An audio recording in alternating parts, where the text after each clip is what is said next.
ਥਥਲਾਉਣ ਵਾਲੇ ਜਿਹੜੇ ਲੋਕ ਆ ਉਹ ਉਹਦੇ ਕਾਰਨ ਕੀ ਹੁੰਦੇ ਆ? ਬਹੁਤ ਸਾਰੇ ਲੋਕ ਆਪਾਂ ਦੇਖਿਆ ਕਿ ਉਹਨਾਂ ਤੋਂ ਸ਼ਬਦਾਂ ਦੇ ਸਹੀ ਉਚਾਰਨ ਵੀ ਨਹੀਂ ਹੁੰਦੇ।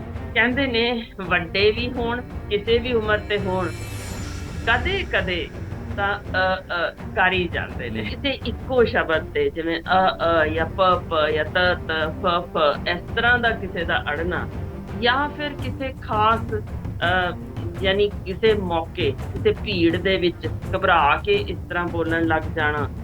ਇਹਨਾਂ ਵਿੱਚ ਵੀ ਬੜੇ ਸਾਰੇ ਬੱਚਿਆਂ 'ਚ ਦੇਖਿਆ ਗਿਆ ਗਲਤ ਦਵਾਈਆਂ, ਬੇਲੋੜੀਆਂ ਦਵਾਈਆਂ ਨਾਲ ਬਹੁਤ ਸਾਰੇ ਡਾਕਟਰਾਂ ਕੋਲ ਗੇੜੇ ਕੱਢੀ ਜਾਂਦੇ ਨੇ, ਜਦ ਕਿ ਵੱਡੀ ਗਿਣਤੀ ਇਹ ਬੱਚੇ ਆਪਣੇ ਆਪ ਠੀਕ ਹੋ ਜਾਣ ਵਾਲੇ ਹੁੰਦੇ ਨੇ। 25% ਨੇ ਜਿਹੜੇ ਇਹ ਬੱਚੇ ਹਮੇਸ਼ਾ ਲਈ ਨੁਕਸ ਪਾਲ ਲੈਂਦੇ ਨੇ ਵੱਡੇ ਹੋਣ ਤੱਕ। 75% ਤਾਂ ਬਿਨਾਂ ਕਿਸੇ ਦਵਾਈ ਦੇ, ਬਿਨਾਂ ਕਿਸੇ ਟ੍ਰੇਨਿੰਗ ਦੇ ਆਪਣੇ ਆਪ ਹੀ ਠੀਕ ਹੋਣ ਵਾਲੇ ਹੁੰਦੇ ਨੇ। ਟੱਬਰ ਵਿੱਚ ਮਿਸਾਲ ਵਜੋਂ ਤੁਸੀਂ ਇਹ ਚੀਜ਼ ਵੇਖਦੇ ਹੋਵੋ, ਉਹਦਾ ਉੱਥੇ ਉਸ ਤਰੀਕੇ ਦੇ ਨੁਕਸ ਅੱਗੇ ਤੁਰੀ ਜਾਣੇ ਕਿ ਉਹਦੇ ਦਿਮਾਗ ਦੇ ਉਸ ਹਿੱਸੇ ਦਾ ਵਿਕਾਸ ਪੂਰਾ ਨਾ ਹੋਣਾ ਇੱਕ ਖਾਸ ਅਹਿਮ ਚੀਜ਼ ਦੱਸਦੇ ਆ ਕਿ ਇਹ ਵੀ ਠੀਕ ਹੋ ਸਕਦੀ ਹੈ, ਬਸ਼ਰਤੇ ਬਹੁਤ ਜ਼ਿਆਦਾ ਲੋੜੋਂ ਵੱਧ ਬੱਚੇ ਤੇ ਪੜ੍ਹਾਈ ਦਾ ਜ਼ੋਰ ਨਾ ਪਾ ਦਿੱਤਾ ਜਾਵੇ, ਉਹ ਵੀ ਵਕਤ ਤੋਂ ਪਹਿਲਾਂ। ਇੱਕ ਪਿਓ ਕਿਸ ਤਰੀਕੇ ਬੇਟੀਆਂ ਨੂੰ ਜਾਂ ਬੇਟਿਆਂ ਨੂੰ ਕੁੱਟਦਾ ਮਾਰਦਾ ਨਿੱਕਿਆਂ ਨੂੰ, ਸੱਚਮੁੱਚ ਸਾਨੂੰ ਦਿਖਦਾ ਹੁੰਦਾ ਕਿ ਇਹ ਆਉਣ ਵਾਲੇ ਸਮੇਂ ਦੇ ਤਗੜੇ ਗੈਂਗਸਟਰ ਹੀ ਬਣਨਗੇ।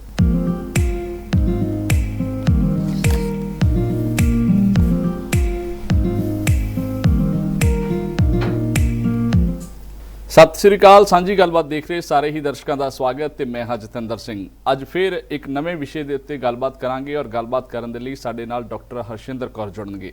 ਮੁੱਦਾ ਕੀ ਹੈ ਉਹ ਵੀ ਤੁਹਾਨੂੰ ਦੱਸ ਦਿੰਨੇ ਆ, ਉਸਦੇ ਇਲਾਜ ਕੀ ਹੋ ਸਕਦੇ ਆ ਜਾਂ ਉਸਦੇ ਕਾਰਨ ਕੀ ਨੇ, ਔਰ ਇਸ ਉੱਤੇ ਹੋਰ ਨਵਾਂ ਕੀ ਕੁਝ ਜਿਹੜੀਆਂ ਖੋਜਾਂ ਨੇ ਉਹ ਕੀਤੀਆਂ ਜਾ ਰਹੀਆਂ ਨੇ, ਇਹਦਾ ਜ਼ਿਕਰ ਇਸ ਪ੍ਰੋਗਰਾਮ ਦੇ ਵਿੱਚ ਆਪਾਂ ਕਰਨਾ ਹੈ। ਬਿਮਾਰੀ ਤੁਹਾਨੂੰ ਪਤਾ ਕਿ ਬਹੁਤ ਸਾਰੇ ਲੋਕ ਥਥਲਾ ਕੇ ਬੋਲਦੇ ਆ, ਉਹ ਕਈ ਸ਼ਬਦਾਂ ਦਾ ਜਿਹੜਾ ਹੇਰ-ਫੇਰ ਉਹ ਵੀ ਕਰ ਜਾਂਦੇ ਨੇ, ਜਾਂ ਕਹਿ ਲਓ ਕਿ ਸਹੀ ਢੰਗ ਦੇ ਨਾਲ ਉਹਨਾਂ ਤੋਂ ਸ਼ਬਦ ਦਾ ਉਚਾਰਨ ਜਿਹੜਾ ਉਹ ਨਹੀਂ ਹੁੰਦਾਗਾ। ਇਸ ਦੇ ਕਾਰਨ ਕੀ ਹੁੰਦੇ ਆ? ਕਿ ਕਿਸੇ ਖੁਰਾਕ ਕਰਕੇ ਕਹਿ ਲਈਏ, ਜਾਂ ਸਰੀਰ ਦੇ ਵਿੱਚ ਕਿਸੇ ਚੀਜ਼ ਦੀ ਕਮੀ ਕਰਕੇ ਕਹਿ ਲਈਏ, ਜਾਂ ਇਹਦੇ ਕੋਈ ਹੋਰ ਕਾਰਨ ਨੇ, ਤਾਂ ਉਹਦਾ ਆਪਾਂ ਇਲਾਜ ਵੀ ਪੁੱਛਣਾਗਾ। ਇਸ ਤੋਂ ਇਲਾਵਾ ਉਹਦੇ ਕਾਰਨ ਜਿਹੜੇ ਨੇ ਕੀ ਨੇ, ਕਿ ਸ਼ੁਰੂਆਤ ਤੋਂ ਹੀ ਇਹ ਦਿੱਕਤ ਹੁੰਦੀ ਹੈ, ਔਰ ਜੇਕਰ ਸ਼ੁਰੂਆਤ ਤੋਂ ਕਿਸੇ ਨੂੰ ਦਿੱਕਤ ਹੈ ਤਾਂ ਕੀ ਉਸ ਨੂੰ ਠੀਕ ਕੀਤਾ ਜਾ ਸਕਦਾ ਹੈ, ਜਾਂ ਕਹਿ ਲਈਏ ਕਿ ਖੁਰਾਕੀ ਤੱਤ ਜਿਹੜੇ ਆ ਉਹਨਾਂ ਦੀ ਪੂਰਤੀ ਦੇ ਨਾਲ ਕੀ ਇਸ ਬਿਮਾਰੀ ਨੂੰ ਠੀਕ ਕੀਤਾ ਜਾ ਸਕਦਾ, ਜਾਂ ਫਿਰ ਇਸ ਦੇ ਕਾਰਨ ਕੁਝ ਹੋਰ ਹੈ ਔਰ ਇਸ ਦੇ ਲਈ ਦਵਾਈਆਂ ਜਿਹੜੀਆਂ ਨੇ ਉਹ ਲੈਣੀਆਂ ਪੈਂਦੀਆਂ। ਇਹ ਸਭ ਚੀਜ਼ਾਂ ਜਾਣਨ ਦੀ ਅੱਜ ਕੋਸ਼ਿਸ਼ ਕਰਾਂਗੇ ਡਾਕਟਰ ਹਰਸ਼ਿੰਦਰ ਕੌਰ ਤੋਂ। ਸਭ ਤੋਂ ਪਹਿਲਾਂ ਉਹਨਾਂ ਦਾ ਸਵਾਗਤ ਕਰ ਲੈਂਦੇ ਹਾਂ ਤੇ ਫਿਰ ਇੱਕ ਇੱਕ ਕਰਕੇ ਉਹਨਾਂ ਤੋਂ ਸਵਾਲ ਲਵਾਂਗੇ। ਡਾਕਟਰ ਹਰਸ਼ਿੰਦਰ, ਸਭ ਤੋਂ ਪਹਿਲਾਂ ਸਵਾਗਤ ਜੀ, ਸਤਿ ਸ੍ਰੀ ਅਕਾਲ। ਸਤਿ ਸ਼੍ਰੀ ਅਕਾਲ ਜੀ, ਤੇ ਸਾਂਝਾ ਟੀਵੀ ਵੇਖਣ ਵਾਲਿਆਂ ਨੂੰ, ਜਿਹੜੇ ਵੀ ਸੁਣ ਰਹੇ ਨੇ ਜਾਂ ਵੇਖ ਰਹੇ ਨੇ, ਸਭਨਾਂ ਨੂੰ ਨਿੱਘੀ ਫਤਿਹ ਜੀ। ਡਾਕਟਰ ਸਾਹਿਬਾ, ਅੱਜ ਆਪਾਂ ਗੱਲ ਕਰਦੇ ਹਾਂ ਕਿ ਥਥਲਾਉਣ ਵਾਲੇ ਜਿਹੜੇ ਲੋਕ ਆ ਉਹ ਉਹਦੇ ਕਾਰਨ ਕੀ ਹੁੰਦੇ ਆ। ਬਹੁਤ ਸਾਰੇ ਲੋਕ ਆਪਾਂ ਦੇਖਿਆ ਕਿ ਉਹਨਾਂ ਤੋਂ ਸ਼ਬਦਾਂ ਦੇ ਸਹੀ ਉਚਾਰਨ ਵੀ ਨਹੀਂ ਹੁੰਦੇ। ਉਹ ਕੋਸ਼ਿਸ਼ ਤਾਂ ਪੂਰੀ ਕਰਦੇ, ਆਪਣੇ ਵੱਲੋਂ ਪੂਰੀ ਵਾਹ ਲਾਉਂਦੇ ਆ, ਪਰ ਫਿਰ ਵੀ ਉਹਨਾਂ ਵੱਲੋਂ ਜਿਹੜੇ ਸ਼ਬਦ ਉਚਾਰਨ ਕੀਤੇ ਜਾਂਦੇ ਆ ਉਹ ਸਹੀ ਨਹੀਂ ਹੁੰਦੇਗੇ, ਔਰ ਇਸ ਕਰਕੇ ਕਈ ਵਾਰ ਲੋਕ ਉਹਨਾਂ ਦਾ ਮਜ਼ਾਕ ਵੀ ਬਣਾਉਂਦੇ ਆ, ਜਾਂ ਕਹਿ ਲਓ ਕਿ ਉਹਨਾਂ ਨੂੰ ਆਪਣੇ ਆਪ ਵੀ ਇਹ ਚੀਜ਼ ਲੱਗਣ ਲੱਗ ਪੈਂਦੀ ਹੈ ਕਿ ਸ਼ਾਇਦ ਜੇ ਅਸੀਂ ਅੱਜ ਠੀਕ ਹੁੰਦੇ ਤਾਂ ਲੋਕ ਸਾਨੂੰ ਇਸ ਤਰ੍ਹਾਂ ਦੇ ਮਜ਼ਾਕ ਜਿਹੜੇ ਆ ਉਹ ਨਾ ਕਰਦੇ। ਸਭ ਤੋਂ ਪਹਿਲਾਂ ਜਾਣਾਂਗੇ ਕਿ ਇਹਦੇ ਕਾਰਨ ਕੀ ਹੁੰਦੇ ਆ, ਔਰ ਕੀ ਉਮਰ ਵਰਗ ਦਾ ਵੀ ਕੋਈ ਸਿਸਟਮ ਹੈ, ਜਾਂ ਕਹਿ ਲਈਏ ਵੀ ਜਿਵੇਂ ਜਿਵੇਂ ਉਮਰ ਵੱਧਦੀ ਹੈ ਉਸ ਹਿਸਾਬ ਦੇ ਨਾਲ ਕੋਈ ਇਸ ਦਾ ਫਰਕ ਵੀ ਪੈਂਦਾ ਹੈ, ਜਾਂ ਕਹਿ ਲਓ ਕਿ ਸ਼ੁਰੂਆਤ ਦੇ ਵਿੱਚ ਹੀ ਇਹ ਚੀਜ਼ ਹੁੰਦੀ ਹੈ, ਜਾਂ ਬਾਅਦ ਦੇ ਵਿੱਚ ਵੀ ਕਿਸੇ ਨੂੰ ਦਿੱਕਤ ਆ ਸਕਦੀ ਹੈ? ਦੇਖੋ, ਜੇ ਗਿਣਤੀ ਦੇ ਹਿਸਾਬ ਨਾਲ ਚੱਲੀਏ ਤਾਂ 30 ਲੱਖ ਤਾਂ ਇਕੱਲੇ ਅਮਰੀਕਨ ਹੀ ਨੇ। ਸਾਡੇ ਤਾਂ ਮੁਲਕ ਵਿੱਚ ਕੋਈ ਇਹ ਹਿਸਾਬ ਕਿਤਾਬ ਅਸੀਂ ਰੱਖਦੇ ਨਹੀਂ ਕਿ ਇੰਨੀ ਗਿਣਤੀ ਪੂਰੀ ਠੀਕ ਰੱਖੀਏ, ਤੇ ਜਿਹੜੀਆਂ ਗਿਣਤੀਆਂ ਹੁੰਦੀਆਂ ਵੀ ਨੇ ਉਹਨਾਂ 'ਚ ਕਿੰਨੀਆਂ ਸਹੀ, ਕਿੰਨੀਆਂ ਫੀਸਦ ਖਾਧੀਆਂ ਜਾਂਦੀਆਂ।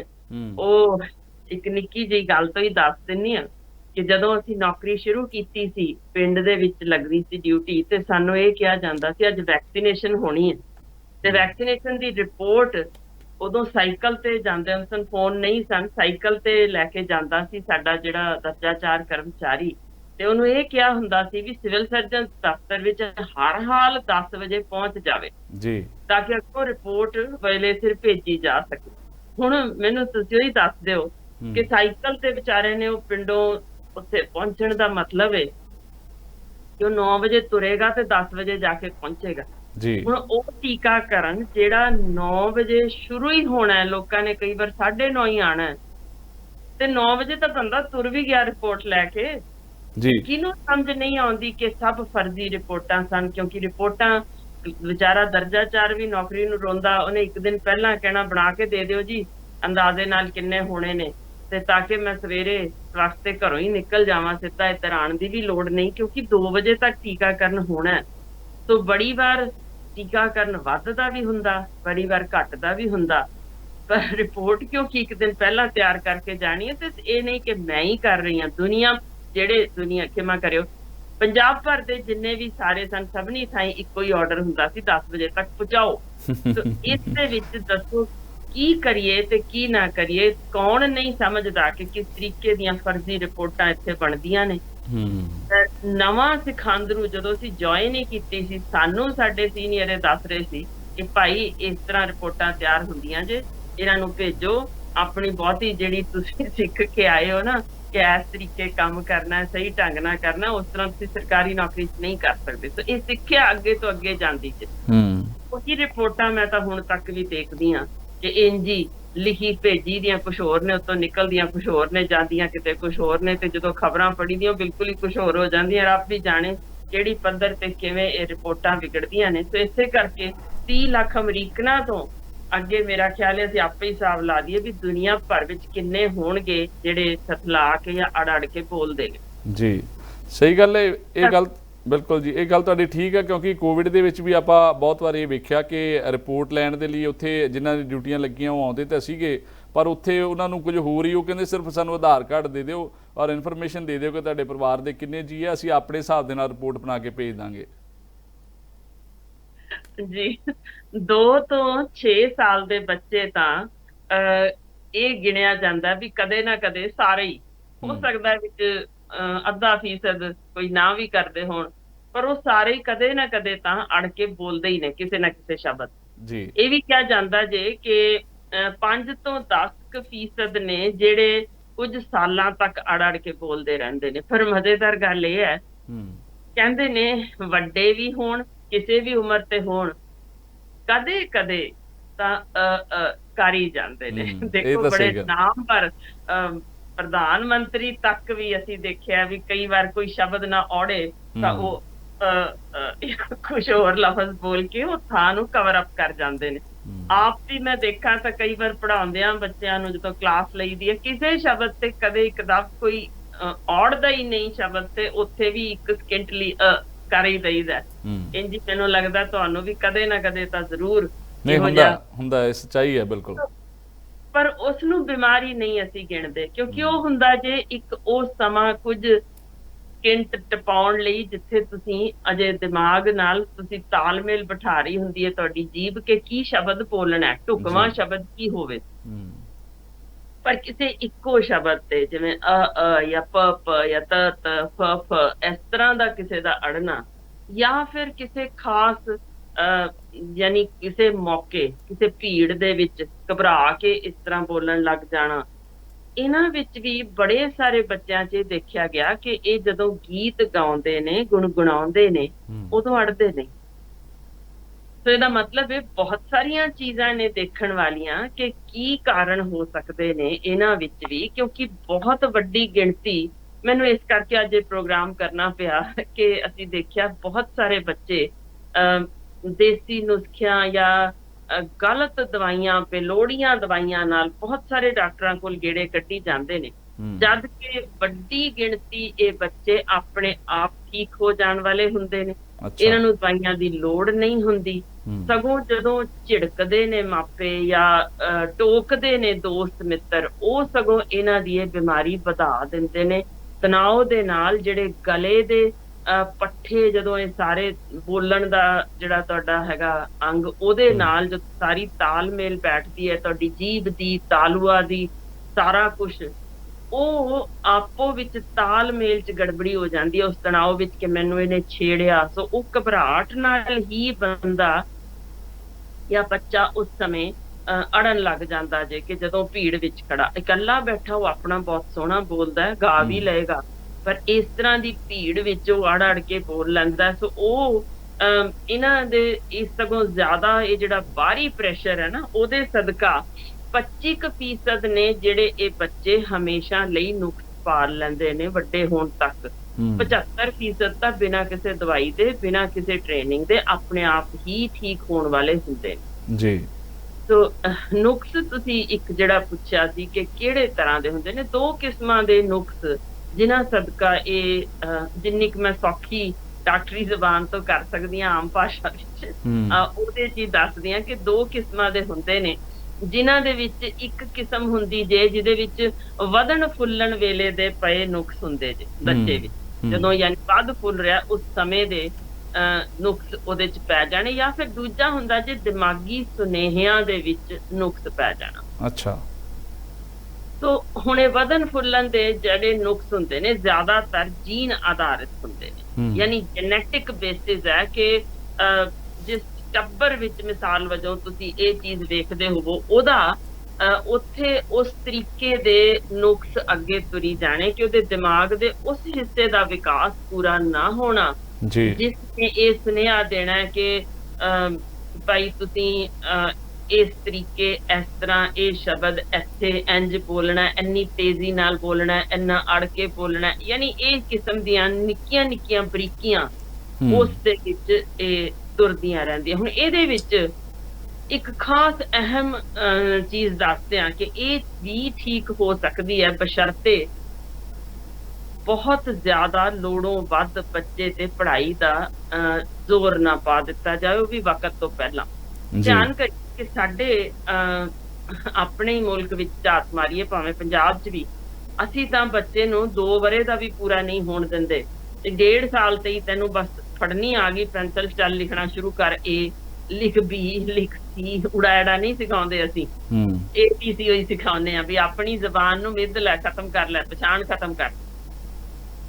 ਤੋ ਅਸੀਂ ਅੰਗਰੇਜ਼ ਪੈਦਾ ਕਰਦੇ ਹਾਂ, ਪਰ ਉਹ ਜਿਹੜਾ ਬੇਲੋੜਾ ਉਸ ਤੇ ਜ਼ੋਰ ਪੈਂਦਾ ਜੇ, ਦਿਮਾਗ ਅਜੇ ਬਣ ਰਿਹਾ, ਜਿਵੇਂ ਵਿਕਸਿਤ ਮੁਲਕਾਂ ਵਿੱਚ 5 ਵਰ੍ਹਿਆਂ ਤੱਕ ਉਹ ਕਹਿੰਦੇ ਨੇ ਮੌਜ ਕਰਾਓ ਤਾਂ ਕਿ ਬੱਚਾ ਪੂਰਨ ਰੂਪ ਵਿੱਚ ਉਹਦਾ ਦਿਮਾਗ ਬਣਿਆ ਹੋਵੇ, ਸੋਚਣ ਸਮਝਣ ਦੇ ਸਮਰੱਥ ਹੋਵੇ, ਨਵੀਆਂ ਚੀਜ਼ਾਂ ਘੜ ਸਕਦਾ ਹੋਵੇ, ਬਹੁਤ ਕੁਛ ਉਹਦੇ 'ਚ ਤਬਦੀਲੀਆਂ ਹੁੰਦੀਆਂ ਨੇ। ਅਸੀਂ ਉਹਨੂੰ ਹਾਲ ਇਹ ਮੇਰੇ ਕੋਲ ਵੀ ਆਇਆ, ਹੋਰਨਾਂ ਵੀ ਡਾਕਟਰਾਂ ਕੋਲ ਗਏ ਹੋਣਗੇ ਕਿ 3 ਵਰ੍ਹਿਆਂ ਦੇ ਬੱਚੇ ਨੂੰ ਲੈ ਕੇ ਆ ਜਾਂਦੇ ਨੇ ਕਿ ਇਹ A ਜਾਂ B ਠੀਕ ਕਰਦਾ, ਯਾਦ ਨਹੀਂ ਰੱਖ ਸਕ ਰਿਹਾ, ਇਹਨੂੰ ਨੁਕਸ ਹੈ, ਕਿਵੇਂ ਅਸੀਂ ਵਧੀਆ ਸਕੂਲ 'ਚ ਪਾਵਾਂਗੇ।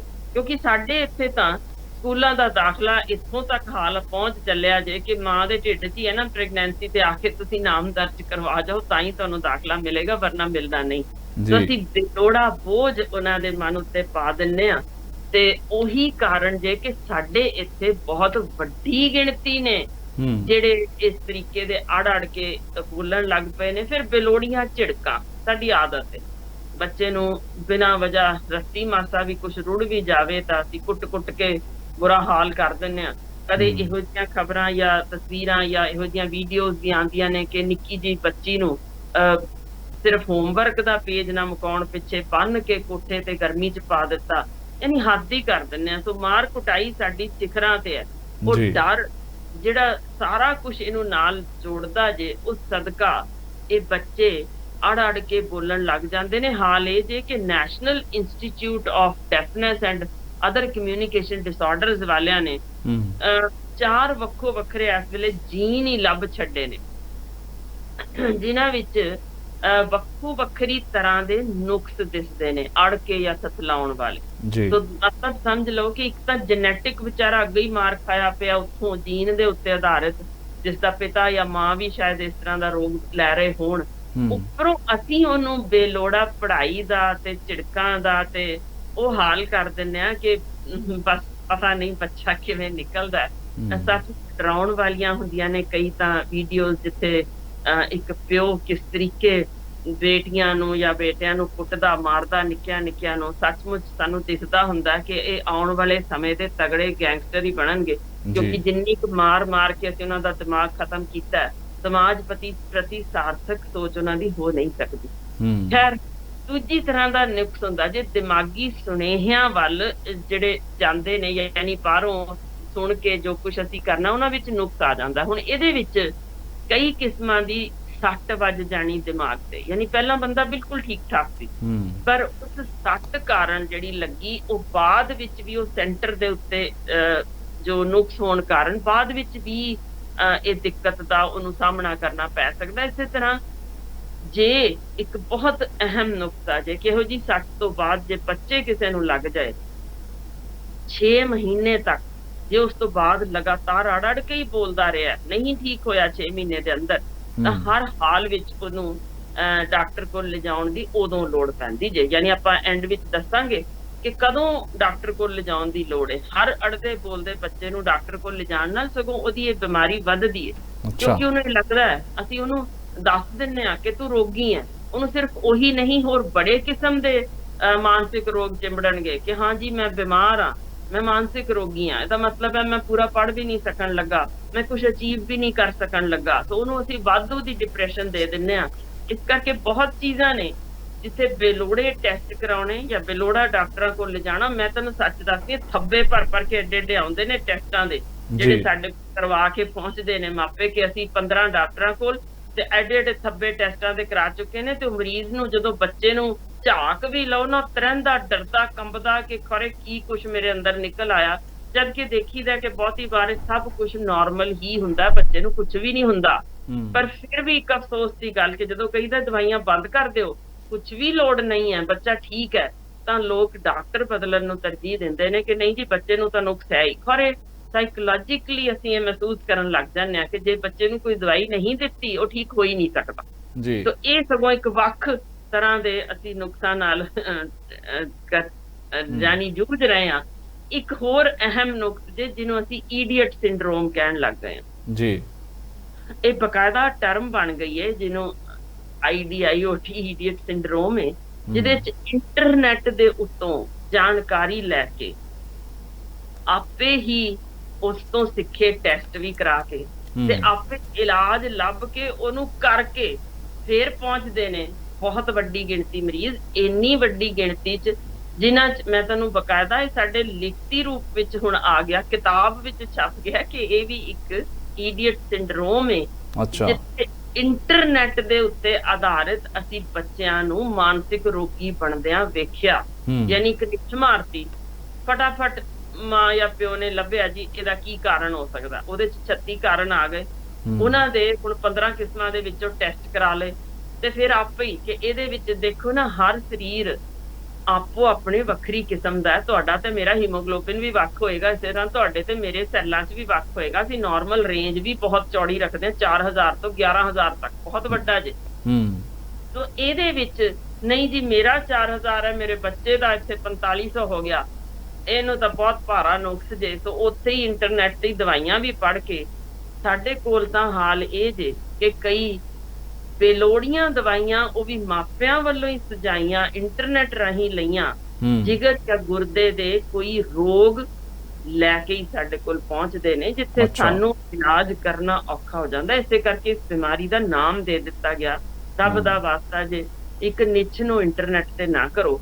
ਬਹੁਤ ਵੱਡੀ ਗਿਣਤੀ ਇਸੇ ਤਰ੍ਹਾਂ ਅੜ ਕੇ ਬੋਲਣ ਵਾਲੇ ਬੱਚਿਆਂ ਲਈ ਇਲਾਜ ਕਰਾ ਕੇ ਹੀ ਪਹੁੰਚਦੇ ਨੇ, ਬਹੁਤ ਸਾਰੇ ਡਾਕਟਰਾਂ ਕੋਲ ਵੀ, ਤੇ ਆਪਣੀ ਮਰਜ਼ੀ ਦਾ ਇਲਾਜ। ਇਹੀ ਕਾਰਨ ਜੇ ਇੱਕ ਬਹੁਤ ਵੱਡਾ ਕਿ ਸਾਡੇ ਇਹ ਬੱਚੇ ਠੀਕ ਹੋਣ ਦੀ ਬਜਾਏ ਉਮਰ ਭਰ ਦਾ ਰੋਗ ਸਹੇੜ ਲੈਂਦੇ ਨੇ। ਸਗੋਂ ਜੇ ਵੇਲੇ ਸਿਰ ਇਹਨਾਂ ਨੂੰ ਜੇ ਸਾਂਭ ਲਿਆ ਜਾਏ, ਜਾਂ ਕੁਝ ਵੀ ਨਹੀਂ, ਸਿੰਪਲ ਜਿਨ੍ਹਾਂ ਦੇ ਤੁਸੀਂ ਸ਼ੁਰੂਆਤੀ ਦੌਰ 'ਚ ਤੁਹਾਨੂੰ ਦੱਸਿਆ, ਉਹਨੂੰ ਟੋਕੋ ਨਾ, ਰੋਕੋ ਨਾ, ਛੱਡ ਦਿਓ, ਬੱਚਾ ਆਪਣੇ ਆਪ ਠੀਕ ਹੋ ਜਾਂਦਾ। ਇੰਨਾ ਕੀ ਸਲਾਹ ਦੇਣੀ ਹੈ, ਬੱਚੇ ਤੇਜ਼ੀ ਨਾਲ ਨਹੀਂ, ਆਰਾਮ ਨਾਲ ਬੋਲ ਕੇ ਦੱਸ ਕੀ ਹੈ ਬਸ। ਪਰ ਉਸ ਸਮੇਂ ਨਾ ਟੋਕੋ ਜਦੋਂ ਅੜ ਰਿਹਾ, ਉਦੋਂ ਸਗੋਂ ਆਪ ਹੋਰ ਵਿੱਚ ਗੱਲ ਐਡ ਕਰਕੇ ਆਪਾਂ ਕਰ ਸਕਦੇ ਹਾਂ ਕਿ ਅੱਜ ਪਤਾ ਯਾਨੀ ਉਹ ਇੱਕੋ ਸ਼ਬਦ ਤੇ ਜਿੱਥੇ ਉਹ ਸ਼ਬਦ ਲੱਭਦਾ ਪਿਆ, ਉਸ ਤੋਂ ਅੱਗੇ ਅੱਜ ਪਤਾ ਅੱਜ ਮਜ਼ੇਦਾਰ ਪਰੌਂਠੇ ਬਣਾਵਾਂਗੇ ਮਿੱਸੇ, ਜਾਂ ਅੱਜ ਪਤਾ ਸ਼ਾਮ ਨੂੰ ਚੱਲਾਂਗੇ ਆਪਾਂ ਇੱਥੇ ਦੇਖਣ, ਜਾਂ ਅੱਜ ਤੇਰੀ ਕਲਾਸ ਟੀਚਰ ਆਈ ਸੀ। ਉਹ ਗੱਲ ਬਦਲਦੇ ਸਾਰ ਬੱਚਾ ਉਸੇ ਵੇਲੇ ਹੀ ਤੁਹਾਨੂੰ ਦਿਸੇਗਾ ਠੀਕ ਹੁੰਦਾ, ਬਜਾਏ ਕਿ ਉਹਨੂੰ ਟੋਕ ਕੇ ਰੋਕ ਕੇ ਜਾਂ ਆਪਣੇ ਪੂਰੇ ਖਾਨਦਾਨ 'ਚ ਉਹਦਾ ਜ਼ਿਕਰ ਕਰਕੇ ਬੱਚਾ ਅੜਦਾ ਜੇ, ਤਤਲਾਉਂਦਾ ਜੇ, ਹੋਰ ਡਾਕਟਰ ਲੱਭੀਏ, ਇਸ ਡਾਕਟਰ ਨੇ ਠੀਕ ਨਹੀਂ ਕੀਤਾ, ਉਹ ਤਾਂ ਅਸੀਂ ਸਗੋਂ ਤਾਂ ਰੋਗ ਵਧਾ ਰਹੇ ਹੁੰਨੇ ਆ ਜੀ। ਇਸੇ ਲਈ ਉਹਨੂੰ ਥੋੜਾ ਜਿਹਾ ਛੱਡ ਦਿਓ, ਆਪਣੇ ਆਪ ਠੀਕ ਹੋਣ ਵਾਲੇ ਉਹਨੂੰ ਉਹਦੇ ਅਸਾਰ ਬਹੁਤ ਨੇ, ਉਹਨੂੰ ਛੱਡੋ। ਹੁਣ ਇਹਦੇ ਵਿੱਚ ਹਰ ਜਿਹੜਾ ਪੱਕੀ ਤੌਰ ਤੇ ਅਸੀਂ ਅੜਾ ਦਿੱਤਾ, ਯਾਨੀ ਅਸੀਂ ਆਪ ਹੀ ਰੋਗੀ ਬਣਾ ਦਿੱਤਾ, ਜਾਂ ਕੁਝ ਜੈਨੇਟਿਕ ਰੋਗ ਨੇ ਜਿਹੜੇ ਲੱਗ ਗਏ ਜੀ, ਉਹਨਾਂ ਵਿੱਚ ਵੀ ਵਾਰ-ਵਾਰ ਡਾਕਟਰ ਬਦਲਨੇ ਜਾਂ ਬੇਲੋੜੇ ਟੈਸਟ ਕਰਨੇ ਸਗੋਂ ਇਸ ਬਿਮਾਰੀ ਨੂੰ ਪੱਕਾ ਕਰਦਾ ਜੀ। ਹੂੰ ਤਾਂ ਅਹਿਮ ਗੱਲ ਹੈ ਕਿ 3 ਮਹੀਨੇ ਤੋਂ ਪਹਿਲਾਂ ਬੱਚੇ ਦੀ ਚੈੱਕਅਪ ਨਾ ਹੋਵੇ ਤੇ ਉਹ ਵੀ ਦੇਖੋ ਇੱਕ ਸੁਭਾਅ ਜੇ ਕਿ ਤੁਸੀਂ ਜਦੋਂ ਕਿਸੇ ਥਾਂ ਤੇ ਕੱਪੜਾ ਵੀ ਖਰੀਦਣ ਜਾਂਦੇ ਹੋ ਨਾ, ਦੂਜੀ ਥਾਂ ਤੇ ਜਾਂਦੇ ਹੋ ਤਾਂ ਉਹ ਕਹਿੰਦੇ ਨੇ ਇਹ ਤਾਂ ਘਟੀਆ ਕੱਪੜਾ ਹੈ ਜੀ, ਸਾਡਾ ਵਧੀਆ। ਹੂੰ ਬਿਲਕੁਲ ਇੰਝ ਹੀ ਟਾਈਲਸ ਖਰੀਦਣ ਜਾਓਗੇ, ਉਹ ਕਹਿਣਗੇ ਜੀ ਉਹਦੀਆਂ ਨਹੀਂ ਸੀ ਵਧੀਆ, ਸਾਡੀਆਂ ਜ਼ਿਆਦਾ ਪੱਕੀਆਂ ਨੇ। ਜੀ ਇਸ ਬਿਲਕੁਲ। ਤਰ੍ਹਾਂ ਡਾਕਟਰਾਂ ਕੋਲ ਜਾਂਦੇ ਹੋ, ਇਹ ਸੁਭਾਅ ਹੈ ਕਿ ਪਹਿਲੇ ਦਾ ਇਲਾਜ ਬਿਲਕੁਲ ਗਲਤ ਹੈ, ਮੈਂ ਸਾਰਾ ਹੀ ਬਦਲ ਕੇ ਤੈਨੂੰ ਦੂਸਰਾ ਦਿੰਨਾ। ਤੇ ਉਹਨੂੰ ਵੀ ਲੱਗਦਾ ਮੈਂ ਇਹ ਜਸਟੀਫਾਈ ਕਰਨਾ ਹੈ ਇਹ ਕਿ ਤਾਂ ਮੇਰੇ ਤੁਸੀਂ ਕੋਲ ਡਾਕਟਰਾਂ ਪੈਸੇ ਦੀਆਂ ਨੇ। ਅੰਦਰਲੀਆਂ ਗੱਲਾਂ ਦੱਸ ਰਹੇ ਹੋ ਤੁਸੀਂ। ਦੇਖੋ ਨਾ, ਉਹਨੇ ਵੀ ਜਸਟੀਫਾਈ ਕਰਨਾ ਹੈ ਜੀ, ਮੇਰੇ ਕੋਲ ਆਇਆ ਤੇ ਮੈਂ ਕਵਾਂਗਾ ਹੈ ਹੀ ਕੁਛ ਨਹੀਂ, ਠੀਕ ਹੈ। ਇਹ ਕਹਿਣਗੇ ਛੱਡੋ ਤੀਸਰੇ ਕੋਲ ਚੱਲਦੇ ਆ, ਜੋ ਕਿ ਅਸੀਂ ਰੋਜ਼ ਹੀ ਦੇਖਦੇ ਹਾਂ, ਕਿਉਂਕਿ ਉਹਨਾਂ ਨੇ ਕਹਿਣਾ ਵੀ ਮੁਫਤ ਸਲਾਹ ਲੈਣ ਗਏ ਆ ਸਰਕਾਰੀ ਡਾਕਟਰ ਕੋਲ, ਤੇ ਨਾ ਇਹਨੇ ਤਾਂ ਹੀ ਸਾਨੂੰ ਧਿਆਨ ਨਾਲ ਨਹੀਂ ਕੀਤਾ, ਸਗੋਂ ਕੰਨ 'ਚ ਪੁੱਛਣਗੇ ਸ਼ਾਮ ਨੂੰ ਆਈਏ ਜੀ ਘਰ ਦਿਖਾ ਦਿੰਦੇ ਆ, ਯਾਨੀ ਦਵਾਈ ਤਾਂ ਲਿਖੋ ਜੀ, ਕਿਉਂ ਜੀ ਏਦਾਂ ਕਰਦੇ ਹੋ। ਹੁਣ ਬਿਲਕੁਲ। ਇਸ ਚੀਜ਼ ਦੇ ਨਾਲ ਹੀ ਜਦੋਂ ਇੱਕ ਤੋਂ ਦੂਸਰੇ ਪ੍ਰਾਈਵੇਟ ਡਾਕਟਰ ਕੋਲ ਜਾਂਦੇ ਨੇ, ਉਹਨਾਂ ਦੀ ਵੀ ਮਜਬੂਰੀ ਹੈ ਕਿ ਫੀਸ ਲੈਣੀ ਹੈ, ਭਾਈ ਇਹ ਪਿਛਲਾ ਗਲਤ ਸੀ, ਨਵਾਂ ਇਲਾਜ ਕਰਦੇ ਆ। ਹੂੰ ਮੈਂ ਇਹ ਕਿਸੇ ਡਾਕਟਰਾਂ ਨੂੰ ਨਹੀਂ ਭੰਡ ਰਹੀ, ਮੈਂ ਬਿਮਾਰੀ ਦੇ ਆਧਾਰ ਤੇ ਦੱਸ ਰਹੀ ਹਾਂ ਕਿ ਤੁਸੀਂ ਜੇ ਇੱਕੋ ਡਾਕਟਰ ਕੋਲ 3 ਮਹੀਨੇ ਤੋਂ ਪਹਿਲਾਂ ਨਾ ਜਾਓ ਵਿਜ਼ਿਟ, 3 ਮਹੀਨੇ ਬਾਅਦ ਜਾਓ ਤੇ ਇਹਨੂੰ ਰੋਗ ਨਾ ਸਮਝ ਕੇ ਜਾਓ, ਬੱਚੇ ਨਾਲ ਸਹਿਜ ਢੰਗ ਨਾਲ ਪੇਸ਼ ਆਓ, ਉਹਨੂੰ ਗੀਤ ਸੰਗੀਤ ਵੱਲ ਲਾਓ, ਉਹਨੂੰ ਟੋਕਣਾ ਛੱਡ ਦਿਓ।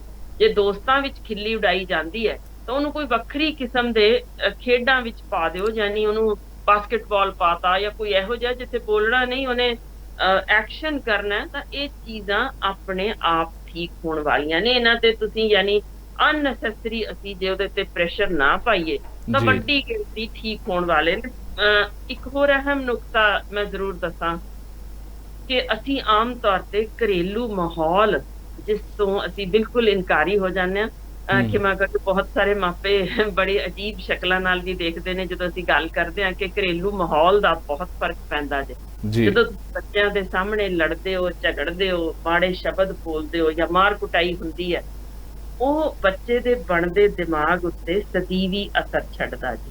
ਹੂੰ ਇਹ ਕਈ ਵਾਰ ਪਹਿਲਾ ਸਾਈਨ ਦਿਖਦਾ ਹੈ ਜਦੋਂ ਤੁਹਾਡੇ ਅੱਗੇ 6 ਮਹੀਨੇ ਦਾ ਬੱਚਾ ਬੈਠਾ, ਤੁਹਾਨੂੰ ਲੱਗਦਾ ਵੀ ਇਹ ਤਾਂ ਮੰਜੇ ਤੇ ਪਿਆ, ਹਿੱਲਦਾ ਵੀ ਨਹੀਂ, ਇਹਨੂੰ ਕੀ ਸਮਝ ਆਣੀ। ਪਰ ਉਹਦੇ ਸੁਨੇਹੇ ਜੋ ਬਾਹਰੋਂ ਜਾਣੇ ਨੇ, ਉਹਦਾ ਦਿਮਾਗ ਜੋ ਬਣ ਰਿਹਾ, ਉਹਨੂੰ ਸਾਰਾ ਕੁਝ ਪਹੁੰਚ ਰਿਹਾ ਜੇ। ਸੋ ਜਦੋਂ ਉਹਨੇ ਸ਼ੁਰੂ ਹੋਣਾ ਬੋਲਣਾ ਜਾਂ ਆਵਾਜ਼ ਸਿੱਖਣੀ ਹੈ, ਉਹਦੇ ਜਿਹੜਾ ਕੰਪਿਊਟਰ ਦੀ ਹਾਰਡ ਡਿਸਕ ਵਿੱਚ ਉਹ ਸਾਰੇ ਸ਼ਬਦ ਪਹੁੰਚ ਗਏ ਜੋ ਤੁਸੀਂ ਬੋਲੇ। ਸੋ ਉਹਨੇ ਉਸੇ ਡਰ ਤੋਂ, ਭੈ ਤੋਂ ਕਿ ਮਾਰ ਕੁਟਾਈ ਹੁੰਦੀ ਹੈ, ਉਹ ਹੋ ਸਕਦਾ ਸ਼ੁਰੂਆਤੀ ਦੌਰ 'ਚ ਇਸੇ ਤਰ੍ਹਾਂ ਅੜਨ ਲੱਗ ਜਾਵੇ ਤੇ ਫਿਰ ਅੱਗੋਂ ਫਿਰ ਉਹਨੂੰ ਉਹਦੇ ਨਾਲ ਵੀ ਮਾਰ ਕੁਟਾਈ ਹੋ ਜਾਏ ਤਾਂ ਫਿਰ ਇਹ ਕਈ ਵਾਰ ਸਦੀਵੀ ਰੋਗ ਬਣਾ ਦਿੰਦੇ ਆ। ਸੋ ਘਰੇਲੂ ਮਾਹੌਲ ਠੀਕ ਕਰਨਾ ਬਹੁਤ ਜ਼ਰੂਰੀ ਜੇ। ਇਹਦੇ ਨਾਲ ਹੀ, ਕਿਉਂਕਿ ਇਹ ਮਾਪੇ ਸਮਝਦੇ ਨਹੀਂ ਕਿ ਇਸ ਚੀਜ਼ ਦਾ ਇਹ ਲੱਛਣ ਤੁਹਾਡੇ ਬੱਚਿਆਂ 'ਚ ਦਿਸ ਸਕਦਾ, ਤੇ ਜਦੋਂ ਉਹ ਫਿਰ ਗਾਲਾਂ ਕੱਢਣ ਲੱਗਦੇ ਨੇ ਨਾ 3 ਜਾਂ 4 ਵਰਿਆਂ ਤੇ, ਫਿਰ ਕਹਿੰਦੇ ਨੇ ਇਹ ਸਕੂਲ ਨੇ ਵਿਗਾੜਤਾ, ਇਹ ਸਮਾਜ ਨੇ ਵਿਗਾੜਤਾ। ਇਹ ਚੇਤੇ ਹੀ ਨਹੀਂ ਰੱਖਦੇ ਕਿ ਇਹ ਅਸਲ 'ਚ ਪਹਿਲੀ ਗਾਲ ਜਦੋਂ ਅਸੀਂ ਕੱਢੀ ਸੀ ਇਹਦੇ ਸਾਹਮਣੇ ਜਾਂ ਅਸੀਂ ਝਗੜੇ ਸਾਂ, ਇਹ ਤਾਂ ਪਿਆ ਸੀ ਆਰਾਮ ਨਾਲ ਇੱਕ ਮਾਸ ਦੇ ਲੋਥੜੇ ਵਾਂਗ, ਅਸੀਂ ਦਿਮਾਗ 'ਚ ਵਾੜੇ। ਸੋ ਉਹ ਸ਼ੀਸ਼ਾ ਵਿਖਾ ਰਿਹਾ ਹੁੰਦਾ ਜੋ ਅਸੀਂ ਦੇਖਣ ਤੋਂ ਇਨਕਾਰੀ ਹੋ ਜਾਂਦੇ ਹਾਂ। ਤੇ ਜਦੋਂ ਕੋਈ ਡਾਕਟਰ ਟੋਕ ਦੇਵੇ ਪਈ ਘਰ ਦਾ ਮਾਹੌਲ ਠੀਕ ਰੱਖੋ, ਤਾਂ ਫਿਰ ਇਹ ਜਰਿਆ ਨਹੀਂ ਜਾਂਦਾ। ਸੱਚਾਈ ਚੁੱਭਦੀ ਬੜੀ ਹੈ ਕਿ ਇਹ ਕਿਵੇਂ ਬੋਲ ਸਕਦੇ ਨੇ ਸਾਡੇ ਬਾਰੇ। ਜੀ ਹੁਣ ਇਹ ਕੋਈ ਤੇਜ਼ੀ ਨਾਲ ਜਿਵੇਂ ਬੱਚਾ ਗੱਲ ਕਰਨੀ ਚਾਹੁੰਦਾ ਹੋਵੇ, ਛੇਤੀ ਨਾਲ ਉਹਨੂੰ ਚਾਹ ਚੜ ਜਾਂਦਾ ਕਈ ਵਾਰ ਵੀ ਮੈਂ ਇੰਨਾ ਕੁਛ ਅੱਜ ਮੈਂ ਪਹਿਲੇ ਨੰਬਰ ਤੇ ਆ, ਮੰਮਾ ਇੰਜ ਕਰਨ ਲੱਗ ਜਾਏਗਾ। ਯਾਨੀ ਇਹ ਚੀਜ਼ ਜਿਹੜੀ ਸ਼ੁਰੂਆਤੀ ਦੌਰ ਤੇ ਉਹਨੂੰ ਥੋੜਾ ਜਿਹਾ ਇਸ ਤਰ੍ਹਾਂ ਮੋਢੇ ਤੇ ਹੱਥ ਰੱਖ ਕੇ ਜਾਂ ਉਹਦੇ ਸਿਰ ਨੂੰ ਪਲੋਸ ਕੇ, ਹਾਂ ਬੇਟਾ ਦੱਸ ਨਾ ਕੀ ਹੋਇਆ, ਉਹਨੂੰ ਯਾਨੀ ਜੇ ਅਸੀਂ ਖੁਸ਼ੀ ਨਾਲ ਜਾਂ ਪਿਆਰ ਨਾਲ ਜਾਂ ਉਹਦੇ ਚਾਹ ਦੇ ਵਿੱਚ ਆਪਣੇ ਆਪ ਨੂੰ ਰਲਾ ਲਈਏ ਤਾਂ ਉਹ ਥੋੜਾ ਸਹਿਜ ਹੋ ਕੇ ਉਸੇ ਤਰ੍ਹਾਂ ਦੱਸ ਦੇਗਾ। ਪਰ ਕਈ ਵਾਰ ਸੱਚਮੁੱਚ ਉਹਦੇ ਤੋਂ ਖੁਸ਼ੀ ਨਹੀਂ ਸੰਭਾਲੀ ਜਾਂਦੀ ਕਿ ਮੈਨੂੰ ਮੈਡਮ ਨੇ ਅੱਜ 3 ਸਟਾਰ ਦੇ ਦਿੱਤੇ। ਉਹ ਤੁਸੀਂ ਆਪ ਵੀ ਬੱਚਿਆਂ ਨੂੰ ਦੇਖੋਗੇ, ਕਈ ਵਾਰ ਉਹ ਇੰਨੀ ਚਾਅ 'ਚ ਉੱਡਦੇ ਆਉਂਦੇ ਨੇ ਕਿ ਉਹਨਾਂ ਨੂੰ ਲਫ਼ਜ਼ ਹੀ ਨਹੀਂ ਔੜਦੇ ਵੀ ਮੈਂ ਕਿਵੇਂ ਦੱਸਾਂ ਮੈਂ ਬਹੁਤ ਕਮਾਲ ਕੀਤੀ ਹੈ। ਬਿਲਕੁਲ ਉਹਨੂੰ ਇਹੋ ਜਿਹੀ ਚੀਜ਼ ਨੂੰ ਸਗੋਂ ਹੱਲਾਸ਼ੇਰੀ ਦੇ ਕੇ ਨਾਰਮਲ ਕਰ ਦਿਓ ਤਾਂ ਉਸੇ ਹੀ ਸਕਿੰਟੋਂ ਠੀਕ ਹੋ ਜਾਂਦਾ। ਪਰ ਉਹਦੇ ਚਾਹ ਨੂੰ ਮੱਠਾ ਨਾ ਪੈਣ ਦਿਓ, ਉਹਨੂੰ ਘੁੱਟ ਕੇ ਜੱਫੀ ਮੱਥੇ ਤੇ ਚੁੰਮਣ, ਉਹ ਆਪਣੇ ਆਪ ਹੀ ਸਹਿਜ ਹੋ ਜਾਂਦਾ ਕਿ ਹਾਂ ਮੈਨੂੰ ਜੋ ਚਾਹੀਦਾ ਸੀ ਉਹ ਇਨਾਮ ਮੈਨੂੰ ਮਿਲ ਗਿਆ ਜੀ।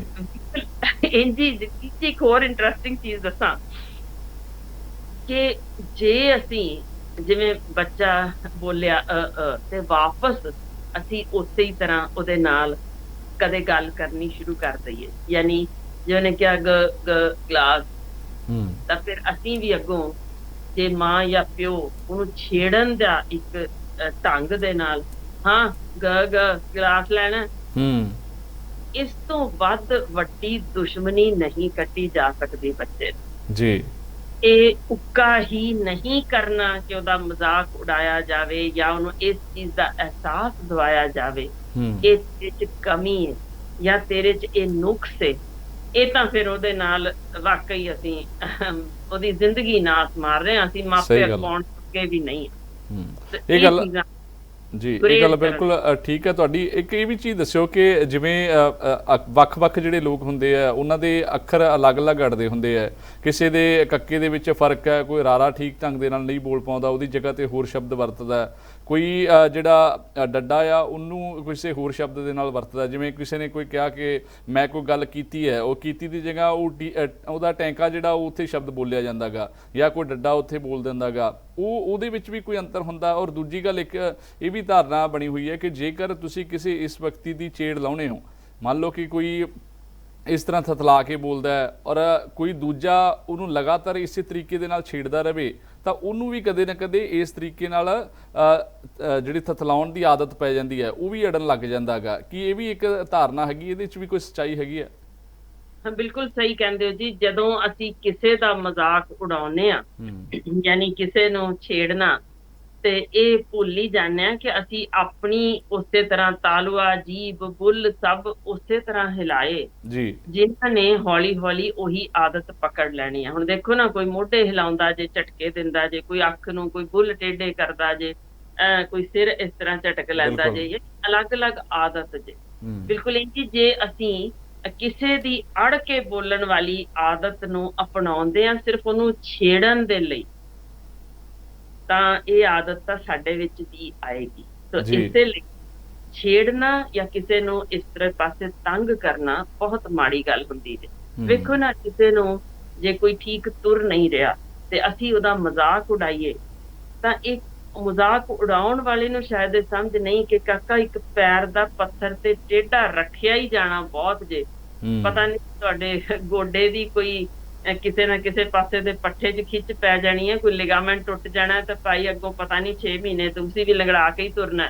ਸਹੀ ਗੱਲ। ਤੇ ਨਹੀਂ ਪਤਾ ਜੀ, ਅੱਜ ਕੱਲ ਤਾਂ ਸੜਕ ਪਾਰ ਕਰਦੇ ਜਾਂ ਖੜੇ ਤੇ ਵੀ ਵਿੱਚ ਕੋਈ ਆ ਕੇ ਮਾਰ ਜਾਵੇ, ਸਾਡੀ ਲੱਤ ਨਿਕਲੀ ਹੋਵੇ ਤੇ ਉਹ ਮੁੜ ਕੇ ਵਿੱਚ ਕਿੱਲ ਫਸਾ ਕੇ ਜਾਂ ਰੋਡ ਫਸਾ ਕੇ ਤੋਰਿਆ ਜਾਂਦਾ ਹੋਵੇ। ਸੋ ਇਹੋ ਜਿਹੀਆਂ ਚੀਜ਼ਾਂ ਤੇ ਕਿਸੇ ਵੀ ਜਦੋਂ ਕਿਸੇ 'ਚ ਕੋਈ ਨੁਕਸ ਦਿਸਦਾ ਜੇ, ਉਹਦਾ ਮਜ਼ਾਕ ਬਿਲਕੁਲ ਵੀ ਨਹੀਂ ਉਡਾਉਣਾ ਚਾਹੀਦਾ। ਸਾਡੇ ਤਾਂ ਡਰੱਗਸ ਵੀ ਇਸੇ ਲਈ ਵੱਧ ਰਹੀਆਂ ਨੇ ਕਿ ਅਸੀਂ ਉਹਨਾਂ ਦਾ ਵੀਡੀਓ ਬਣਾ ਕੇ, ਉਹਨਾਂ ਦੀ ਮਜ਼ਾਕ ਉਡਾ ਕੇ, ਉਹਨਾਂ ਨੂੰ ਸੋਸ਼ਲ ਮੀਡੀਆ ਤੇ ਪਾ ਕੇ ਬਹੁਤ ਖੁਸ਼ ਹੁੰਦੇ ਆ ਕਿ ਅਸੀਂ ਸਭ ਤੋਂ ਪਹਿਲਾਂ ਇਹ ਚੀਜ਼ ਉਜਾਗਰ ਕਰ ਦਿੱਤੀ। ਜੇ ਉਹਨਾਂ ਨੂੰ ਕਿਤੇ ਰੋਗੀ ਸਮਝ ਕੇ ਉਹਨਾਂ ਪ੍ਰਤੀ ਇੱਕ ਪੋਜ਼ਿਟਿਵ ਐਟੀਟਿਊਡ ਲੈ ਕੇ ਕਿ ਅਸੀਂ ਇਹਨਾਂ ਦਾ ਇਲਾਜ ਕਰਵਾਉਣਾ, ਸਾਡੇ ਸਮਾਜ ਦਾ ਹਿੱਸਾ ਨੇ, ਤਾਂ ਸ਼ਾਇਦ ਬਹੁਤ ਸਾਰੇ ਅਸੀਂ ਗੁਨਾਹ ਰੋਕ ਸਕਾਂਗੇ। ਕਿਉਂਕਿ ਇਹੀ ਨੇ ਜਿਹੜੀ ਆਪਣੀ ਲੋੜਾਂ ਨੂੰ ਪੂਰੀਆਂ ਕਰਨ ਲਈ ਕਿ ਨਸ਼ੇ ਪੂਰੇ ਕਰਨੇ ਨੇ, ਚੇਨਾ ਖੁੰਦੇ ਨੇ, ਘਰ ਦੇ ਭਾਂਡੇ ਟੀਂਡੇ ਵੇਚਦੇ ਨੇ ਜੀ, ਇਲਾਜ ਕਰਾ ਦਈਏ ਤਾਂ ਠੀਕ ਹੋ ਜਾਣਗੇ। ਬਿਲਕੁਲ ਇਸੇ ਤਰ੍ਹਾਂ ਅੜ ਕੇ ਬੋਲਣ ਵਾਲਾ ਕੋਈ ਸਦੀਵੀ ਰੋਗ ਨਹੀਂ ਹੈ, ਪਰ ਇਹਨੂੰ ਛੇੜਨਾ, ਇਹਦਾ ਮਤਲਬ ਤੁਹਾਡਾ ਕਿਰਦਾਰ ਵਿਖਾਉਂਦਾ ਜੇ ਕਿ ਤੁਸੀਂ ਕਿਸ ਤਰ੍ਹਾਂ ਦੇ ਹੋ, ਦੂਜੇ ਦਾ ਮਜ਼ਾਕ ਉਡਾਉਣ ਵਾਲੇ ਜਾਂ ਦੂਜੇ ਪ੍ਰਤੀ ਸੁਹਿਰਦ ਹੋ। ਸਿਰਫ ਇੰਨੀ ਕੁ ਗੱਲ ਕਿ ਆਪਾਂ ਕਿਸੇ ਨੂੰ ਥੋੜਾ ਆਰਾਮ ਨਾਲ, ਸਹਿਜ ਨਾਲ ਬੋਲਣ, ਜਾਂ ਸਿੰਪਲ ਜੀ ਗੱਲ, ਲੰਬਾ ਸਾਹ ਖਿੱਚਣ, ਇਸ ਤਰ੍ਹਾਂ ਹੀ ਹੁਣ ਬੋਲ ਲਓ ਤੇ ਠੀਕ ਹੋ ਜਾਂਦਾ ਬੱਚਾ ਉਸੇ ਹੀ ਵੇਲੇ। ਆਪ ਵੀ ਅਸੀਂ ਕਿਤੇ ਵੱਡਾ ਵੀ ਕੋਈ ਅੜ ਰਿਹਾ ਹੋਵੇ ਤਾਂ ਸਿਰਫ ਥੋੜਾ ਜਿਹਾ ਰਤਕ ਅਟਕ ਕੇ, ਸਹਿਜ ਨਾਲ ਜਾਂ ਲੰਬਾ ਸਾਹ ਖਿੱਚ ਕੇ ਅਸੀਂ ਅੱਗੋਂ ਗੱਲ ਤੋਰ ਸਕਦੇ ਹਾਂ। ਉਹ ਸਾਰਾ ਅੜਨਾ ਉਸੇ ਵੇਲੇ ਹੀ ਰੁਕ ਜਾਂਦਾ।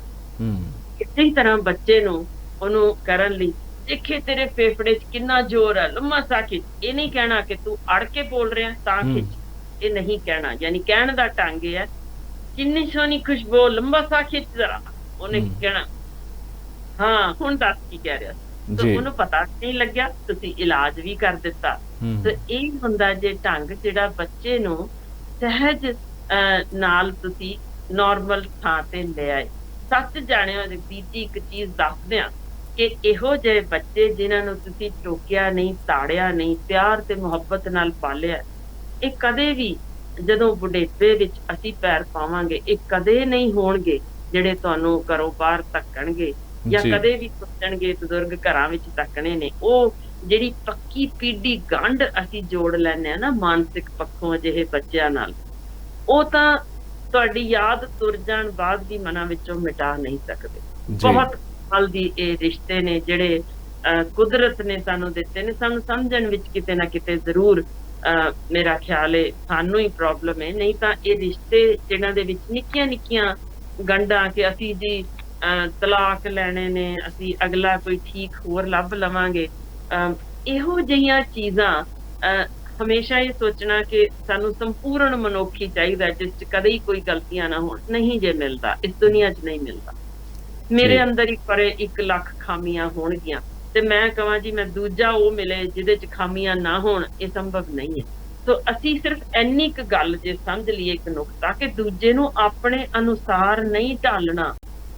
ਯਾਨੀ ਮਿਸਾਲ ਵਜੋਂ ਜਗਦੀਪ ਜੀ, ਜ਼ਮੀਨ ਜੇ ਗਿੱਲੀ ਹੈ ਤਾਂ ਕੀ ਅਸੀਂ ਸਾਰੀ ਜ਼ਮੀਨ ਜਿੰਨੀ ਦੁਨੀਆ ਭਰ 'ਚ ਦਿਸਦੀ ਹੈ ਸਾਰੇ ਹੀ ਤੇ ਅਸੀਂ ਚਾਦਰ ਵਿਛਾਵਾਂਗੇ ਜਾਂ ਪੈਰਾਂ 'ਚ ਜੁੱਤੀ ਪਾਣੀ ਪਸੰਦ ਕਰਾਂਗੇ ਵੀ ਜਿੱਥੋਂ ਵੀ ਲੰਘਾਂਗੇ ਆਪਣੇ ਆਪ ਹੀ ਗਿੱਲਾ ਥਾਂ ਨਹੀਂ ਲੱਗੇਗਾ। ਜੀ ਹੁਣ ਇੱਕੋ ਕੁਛ ਅਸੀਂ ਭਾਲਦੇ ਹਾਂ ਰਿਸ਼ਤਿਆਂ 'ਚ ਕਿ ਮੇਰਾ ਬੱਚਾ ਹਰ ਪਾਸਿਓਂ ਸੰਪੂਰਨ ਹੋਏ, ਇੱਕ ਵੀ ਗਲਤੀ ਨਾ ਦਿਸੇ, ਮੈਂ ਇਹਨੂੰ ਝਿੜਕਾਂ, ਚੰਬਾਂ, ਮਾਰ ਕੁਟਾਈ ਕਰਾਂ ਵੀ ਇਹਨੂੰ ਬਿਲਕੁਲ ਸਿੱਧਾ ਕਰਨਾ, ਇੰਜ ਨਹੀਂ ਹੋ ਸਕਦਾ। ਦਰਖਤ ਵੀ ਜੇ ਬੂਟੇ ਦੇ ਤੁਸੀਂ ਕਹੋ ਸਾਰੀਆਂ ਹੀ ਟਾਹਣੀਆਂ ਝਾੜ ਦੇਣੀਆਂ ਤਾਂ ਉਹ ਵਧੇਗਾ ਹੀ ਨਹੀਂ, ਖਤਮ ਹੋ ਜਾਏਗਾ। ਜੀ ਬਿਲਕੁਲ ਇਹ ਰਿਸ਼ਤਿਆਂ ਨੂੰ ਜੇ ਅਸੀਂ ਥੋੜਾ ਜਿਹਾ ਸਾਹ ਦਈਏ ਕਿ ਭਾਈ ਇਹਦੇ 'ਚ ਵੀ ਓਨੀਆਂ ਹੀ ਖਾਮੀਆਂ ਨੇ ਜਿੰਨੀਆਂ ਦਿਸਦੀਆਂ ਮੈਨੂੰ, ਤਾਂ ਮੈਨੂੰ ਆਪਣੀਆਂ ਸ਼ਾਇਦ ਉਸ ਤੋਂ ਨਹੀਂ ਦਿਸ ਰਹੀਆਂ, ਸ਼ਾਇਦ ਵੱਧ ਹੀ ਹੋਣ, ਤੇ ਭਾਈ ਫਿਰ ਵੀ ਉਹਦੇ ਬਾਵਜੂਦ 4 ਚੀਜ਼ਾਂ ਤਾਂ ਬਹੁਤ ਸੋਹਣੀਆਂ ਨੇ ਇਹਦੀਆਂ ਜਿਹੜੀਆਂ ਮੈਨੂੰ ਅੱਛੀਆਂ ਲੱਗਦੀਆਂ ਨੇ, ਕਿਉਂ ਨਾ ਉਹਨਾਂ 4 ਚੀਜ਼ਾਂ ਨੂੰ ਪ੍ਰਫੁੱਲਿਤ ਕਰ ਲਈਏ। ਮੇਰਾ ਬੱਚਾ ਅੜ ਕੇ ਜੇ ਬੋਲਦਾ ਹੈ ਤਾਂ ਪਰ ਇਹ ਪਿਆਰ ਬਹੁਤ ਕਰਦਾ ਜੀ, ਬਹੁਤ ਮਿੱਠਾ ਬੋਲਦਾ, ਕਦੇ ਕਿਸੇ ਨੂੰ ਗਾਲ ਨਹੀਂ ਕੱਢਦਾ, ਕਿੰਨਾ ਸੋਹਣਾ ਪੜ੍ਹਦਾ ਲਿਖਦਾ, ਤਾਂ ਫਿਰ ਉਸ ਚੀਜ਼ ਨੂੰ ਪ੍ਰੋਤਸਾਹਿਤ ਕਰਨ ਦੀ ਲੋੜ ਹੈ। ਬੱਚੇ ਤੂੰ ਤਾਂ ਕਮਾਲ ਦਾ ਪੁੱਤਰ ਹੈ, ਕਦੇ ਪਿਆਰ ਤੇ ਮੁਹੱਬਤ ਨਾਲ ਬੱਚਾ ਪਾਲ ਕੇ ਦੇਖੀਏ ਨਾ, ਉਹਦੇ 100 ਔਗਣਾਂ ਚੋਂ 2 ਹੀ ਰਹਿ ਜਾਂਦੇ। ਜੀ ਪਰ ਜਦੋਂ ਬਿਲਕੁਲ ਅਸੀਂ ਇਸੇ ਤਰ੍ਹਾਂ ਇਨਸਾਨੀ ਰਿਸ਼ਤਿਆਂ ਦੀ ਗੱਲ ਖਿਮਾ ਕਰਿਓ ਤੋੜਨਾ ਬਹੁਤ ਸੌਖਾ ਜੀ, ਬਿਲਕੁਲ ਜੋੜਨ ਲਈ ਤੁਹਾਨੂੰ ਥੋੜਾ ਜਿਹਾ ਵਿੱਚ ਦੇਖੋ ਨਾ, ਜੇ ਗੂੰਦ ਨਹੀਂ ਵਧੀਆ ਲਾਓਗੇ ਤਾਂ ਉਹ ਜੋੜ ਰਹਿੰਦੇ ਨਹੀਂ ਪੱਕੇ। ਰਿਸ਼ਤਿਆਂ ਨੂੰ ਵੀ ਇਸੇ ਤਰ੍ਹਾਂ ਜੋੜਨ ਲਈ ਥੋੜਾ ਜਿਹਾ ਇੱਕ ਦੂਜੇ ਨੂੰ ਸਪੇਸ ਦੇਣ ਦੀ ਲੋੜ ਹੈ। ਜਿਵੇਂ ਬੱਚੇ ਨੂੰ ਉਹਦੀ ਆਪਣੀ ਜ਼ਿੰਦਗੀ ਥੋੜਾ ਜਿਹਾ ਥਾਂ ਦਿਓ ਕਿ ਤੂੰ ਹਾਂ ਜੋ ਆਪਣੇ ਦੋਸਤਾਂ ਨਾਲ ਗੱਲ ਕਰਨੀ ਹੈ, ਲੜਨਾ ਭਿੜਨਾ ਕਰ, ਬਿਲਕੁਲ ਇੰਝ ਹੀ ਹਸਬੈਂਡ ਵਾਈਫ ਵਿੱਚ ਵੀ ਉਸੇ ਤਰ੍ਹਾਂ ਦਾ ਕਿ ਉਹਦੇ ਸਾਹਮਣੇ ਜੰਗ ਛੇੜਨ ਨਾਲੋਂ ਇੱਕ ਦੂਜੇ ਨੂੰ ਥੋੜਾ ਜਿਹਾ ਸਪੇਸਿੰਗ ਦੇ ਦਈਏ ਕਿ ਹਾਂ ਚੱਲ ਤੇਰੇ ਸ਼ੌਕ ਪੜ੍ਹਨ ਦੇ ਨੇ, ਤੂੰ ਪੜ੍ਹ, ਮੇਰਾ ਸ਼ੌਕ ਸੰਗੀਤ ਦਾ ਹੈ ਜਾਂ ਮੈਂ ਗੇਮ ਦੇਖਣੀ ਹੈ, ਮੇਰਾ ਟੀਵੀ ਵੱਲ ਜ਼ਿਆਦਾ ਝੁਕਾਅ ਹੈ, ਤਾਂ ਮੈਂ ਆਪਣੀ ਉਹ ਸਪੇਸ ਇੱਕ ਦੂਜੇ ਨੂੰ ਦੇਣੀ ਜ਼ਰੂਰੀ ਹੈ। ਬਹੁਤ ਸਾਰੇ ਤਲਾਕ ਅਸੀਂ ਇਸ ਤਰ੍ਹਾਂ ਰੋਕ ਸਕਾਂਗੇ, ਵਰਨਾ ਤਾਂ ਇਕੱਲੇ ਰਹਿਣਾ, man is a social animal, ਇਕੱਠੇ ਰਹਿਣ ਵਿੱਚ ਹੀ ਜੋ ਆਨੰਦ ਹੈ ਕਿ ਉਸ ਉਮਰ ਵਿੱਚ, ਉਸ ਪੜਾਅ ਵਿੱਚ ਜਦੋਂ ਤੁਸੀਂ ਬਜ਼ੁਰਗ ਹੁੰਦੇ ਹੋ, ਕਿਉਂ ਆਖਰ ਉਹ ਬੱਚੇ ਤੇ ਬਜ਼ੁਰਗ ਇਕੱਠੇ ਹੋ ਜਾਂਦੇ ਨੇ, ਕਿਉਂਕਿ ਉਹਨਾਂ ਨੂੰ ਇੱਕ ਦੂਜੇ 'ਚ ਸਾਂਝ ਦਿਸਦੀ ਹੈ। ਤੇ ਅਸੀਂ ਧਰਮੇ ਨਾਲ ਗੱਲ ਕਰਨ ਵਾਲੇ ਆ, ਸਾਡੇ ਮਾਪਿਆਂ ਕੋਲ ਅਸੀਂ ਜਦੋਂ ਵੀ ਜਾਈਏ ਤਾਂ ਉਹਨਾਂ ਨੂੰ ਤਾਂ ਇੱਕੋ ਹੀ ਸ਼ਿਕਾਇਤ ਹੈ, ਕੰਮ ਹੈ ਬਹੁਤ, ਪਰੇ ਹੋ ਜਾਓ। ਤੇ ਉਹ ਬੱਚਾ ਕਹਿੰਦਾ ਮੇਰੇ ਕੋਲ ਸਮਾਂ ਹੈ, ਉਹ ਬਜ਼ੁਰਗ ਵੀ ਕਹਿੰਦੇ ਨੇ ਮੇਰੇ ਕੋਲ ਸਮਾਂ ਹੈ, ਆਜਾ ਮਾਰੀਏ ਗੱਲਾਂ। ਤੇ ਪਤਾ ਜੇ ਸਭ ਤੋਂ ਵੱਧ ਅੜ ਕੇ ਬੋਲਣ ਵਾਲੇ ਬੱਚੇ ਕਦੋਂ ਠੀਕ ਹੁੰਦੇ, ਜਦੋਂ ਉਹ ਬੱਚੇ ਸ਼ਿਕਾਇਤ ਲਾਣ ਆਪਣੇ ਦਾਦਿਆਂ ਨਾਨਿਆਂ ਨੂੰ ਤੇ ਉਹਨਾਂ ਤੋਂ ਉਹਨਾਂ ਦੇ ਮਾਪਿਆਂ ਨੂੰ ਝਿੜਕਾਂ ਪੈ ਜਾਣ। ਸੱਚ ਜਾਣਿਓ, ਇਸ ਤੋਂ ਖੂਬਸੂਰਤ ਸਮਾਂ ਨਹੀਂ ਜੇ ਬੱਚਿਆਂ ਕੋਲ ਕਿ ਮੈਂ ਆਪਣੇ ਪਿਓ ਨੂੰ ਝਿੜਕ ਮਰਵਾ ਲਈ, ਤਾਂ ਉਹਦਾ ਤਾਂ ਅੜਨਾ ਇੱਕ ਦਿਨ 'ਚ ਹੀ ਠੀਕ ਹੋਣਾ ਸ਼ੁਰੂ ਹੋ ਜਾਂਦਾ ਵੀ ਮੈਂ ਢਾਲਿਆ ਪਿਓ ਜੋ ਮੈਨੂੰ ਝਿੜਕਦਾ ਸੀ। ਬਿਲਕੁਲ ਬਹੁਤ ਵਧੀਆ ਜਾਣਕਾਰੀ ਹੈ। ਔਰ ਅਸਰ ਜਿਵੇਂ ਤੁਸੀਂ ਦੱਸ ਰਹੇ ਜਿਹੜੇ ਤਰੀਕੇ ਨਾਲ, ਇਹਦਾ ਮਤਲਬ ਹੈ ਕਿ ਅਸਰ ਉਹਦੇ ਉੱਤੇ ਖੁਸ਼ਗਵਾਰ ਪੈਂਦਾ, ਉਹਦੀ ਤਬੀਅਤ ਦੇ ਉੱਤੇ ਜਾਂ ਉਹਦੇ ਜ਼ਿਹਨ ਦੇ ਵਿੱਚ ਬੜੀਆਂ ਪੋਜ਼ੀਟਿਵ ਚੀਜ਼ਾਂ ਜਾਂਦੀਆਂ। ਇੱਕ ਚੀਜ਼ ਇਹ ਵੀ ਦੱਸਿਓ ਕਿਉਂਕਿ ਇੰਟਰਨੈਟ ਦੇ ਉੱਤੇ ਬਹੁਤ ਸਾਰੇ ਸਵਾਲ ਹੁੰਦੇ ਆ ਅਤੇ ਉਹਦੇ 'ਤੇ ਲੋਕ, ਜਦੋਂ ਤੁਸੀਂ ਪਹਿਲਾਂ ਜ਼ਿਕਰ ਕੀਤਾ ਕਿ ਉਹਦੇ 'ਤੇ ਹੱਲ ਵੀ ਲੱਭਦੇ ਆ, ਫਿਰ ਇਹਦਾ ਕਿ ਹੱਲ ਕੀ ਹੈ, ਉਹਦੇ ਵਿੱਚ ਕਈ ਚੀਜ਼ਾਂ ਖੁਰਾਕ ਨੂੰ ਲੈ ਕੇ ਵੀ ਆਉਂਦੀਆਂ। ਕੋਈ ਕਹਿੰਦਾ ਕਿ ਬਦਾਮ ਖਾਓ, ਇਹਦੇ ਨਾਲ ਠੀਕ ਹੋ ਜਾਂਦਾ। ਕੋਈ ਕਹਿੰਦਾ ਛੁਹਾਰੇ ਖਾਣੇ ਚਾਹੀਦੇ ਆ, ਉਹਦੇ ਨਾਲ ਤੁਤਲਾਪਨ ਜਿਹੜਾ ਉਹ ਠੀਕ ਹੋ ਜਾਂਦਾ। ਕੋਈ ਕਹਿੰਦਾ ਕਿ ਹੋਰ ਜਿਹੜੀਆਂ ਚੀਜ਼ਾਂ ਘਰੇਲੂ ਵਰਤੋਂ ਦੇ ਵਿੱਚ ਆਉਣ ਵਾਲੀਆਂ ਨੇ ਉਹ ਖਾਈਏ ਆਪਾਂ, ਉਹਦੇ ਨਾਲ ਠੀਕ ਹੋ ਜਾਊਗਾ। ਕੋਈ ਦਾਲਚੀਨੀ ਦਾ ਜ਼ਿਕਰ ਕਰਦਾ। ਤਾਂ ਇਹਨਾਂ ਦਾ ਵੀ ਪ੍ਰਭਾਵ ਪੈਂਦਾ ਗਾ ਇਸ ਚੀਜ਼ ਦੇ ਉੱਤੇ, ਇਹਨਾਂ ਨਾਲ ਵੀ ਹੱਲ ਹੁੰਦਾ? ਮੈਂ ਸਿਰਫ ਖੋਜਾਂ ਦੇ ਉੱਤੇ ਆਧਾਰਿਤ ਗੱਲ ਕਰਨੀ ਚਾਹਾਂਗੀ। ਦੇਖੋ, ਜਿਹੜੀ ਚੀਜ਼ ਆਪਣੇ ਆਪ ਠੀਕ ਹੋ ਜਾਣ ਵਾਲੀ ਹੋਵੇ ਉਹਦਾ ਤਾਂ ਕੋਈ ਵੀ ਜਣਾ ਆਪਣੇ ਸਿਰ ਤੇ ਸਿਹਰਾ ਲੈ ਸਕਦਾ ਕਿ ਇਹਦੇ ਨਾਲ ਠੀਕ ਹੋਈ ਜੀ।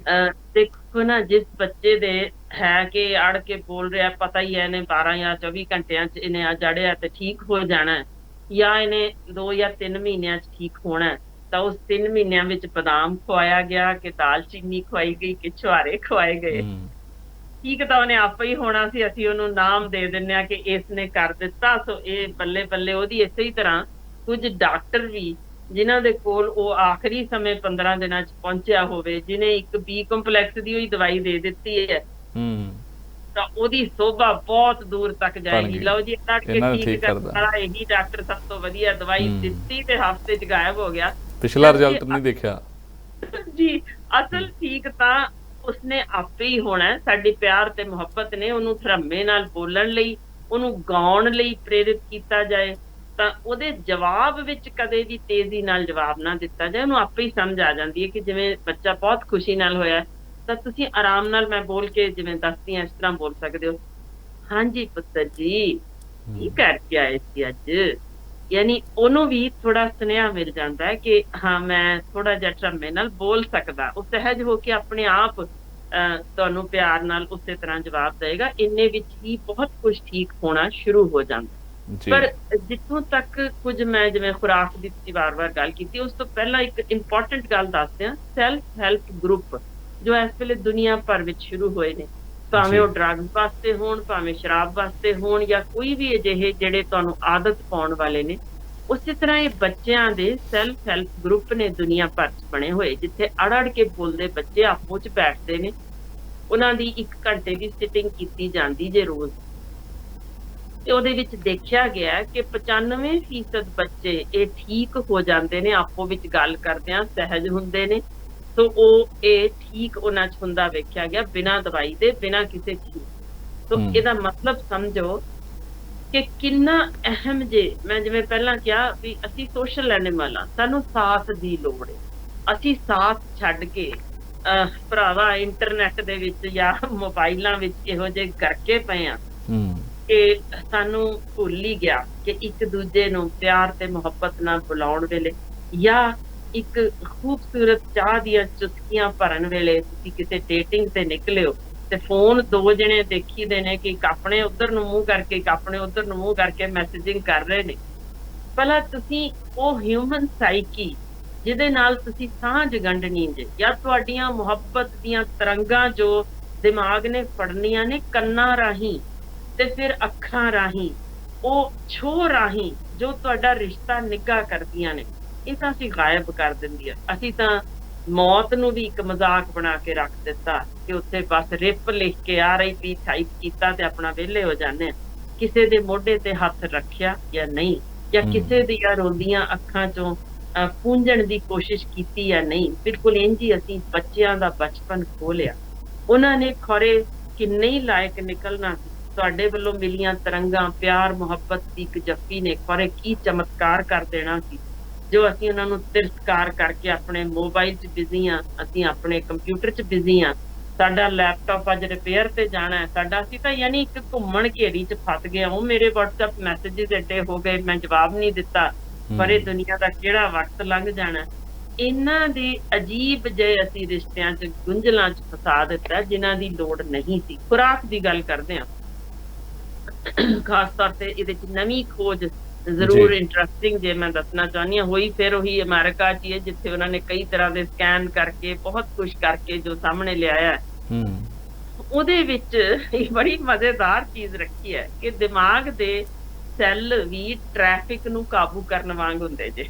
ਅੱਛਾ, ਯਾਨੀ ਜਿਵੇਂ ਪੁਲਿਸਮੈਨ ਨੇ, ਤੁਸੀਂ ਚੌਂਕ ਵਿੱਚ ਟ੍ਰੈਫਿਕ ਕਾਬੂ ਕਰਨਾ ਨਾ, ਸਾਰੇ ਹੀ ਛੱਡ ਦਿਓ ਤਾਂ ਫਿਰ ਕੀ ਹੁੰਦਾ ਜੀ, एक्सीडेंट ही होने जे ना बिल्कुल। सारे सेकंड, या फिर वो सारा कुछ अड़ जाएगा, अड़ेगा कि नहीं।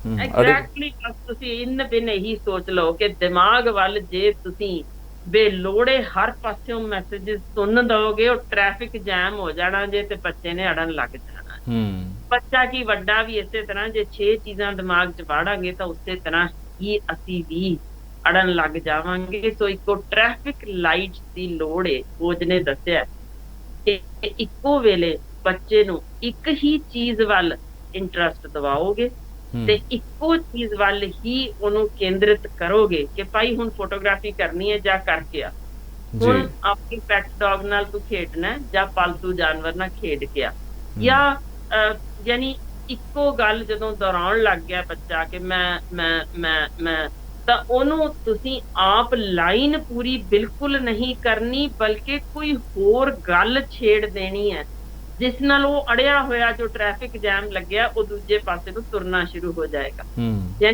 ਅੱਜ ਪਤਾ ਸਵੇਰੇ ਕਿੰਨੀ ਸਵਾਦ ਖੀਰ ਬਣੀ ਸੀ ਨਾ ਜਿਹੜੀ ਆਈ ਸੀ ਉੱਥੋਂ, ਜਾਂ ਤੈਨੂੰ ਪਤਾ ਉਸ ਥਾਂ ਤੇ ਆਈਸਕ੍ਰੀਮ ਕਿੰਨੀ ਸਵਾਦ ਮਿਲਦੀ ਆ, ਅੱਜ ਖਾਣ ਚੱਲਾਂਗੇ। ਯਾਨੀ ਤੁਸੀਂ ਉਹ ਟ੍ਰੈਫਿਕ ਜੈਮ ਖੋਲ ਦਿੱਤਾ ਤਾਂ ਤੁਸੀਂ ਸਮਝ ਲਓ ਟ੍ਰੈਫਿਕ ਆਰਾਮ ਨਾਲ ਤੁਰਨ ਲੱਗ ਜਾਣਾ। ਖੋਜ ਦੱਸਦੇ ਆ 1 ਜਾਂ 2 ਜਾਂ 3 ਨਹੀਂ 4 ਲੱਖ ਬੱਚਿਆਂ ਤੇ ਹੋਈ ਜੇ।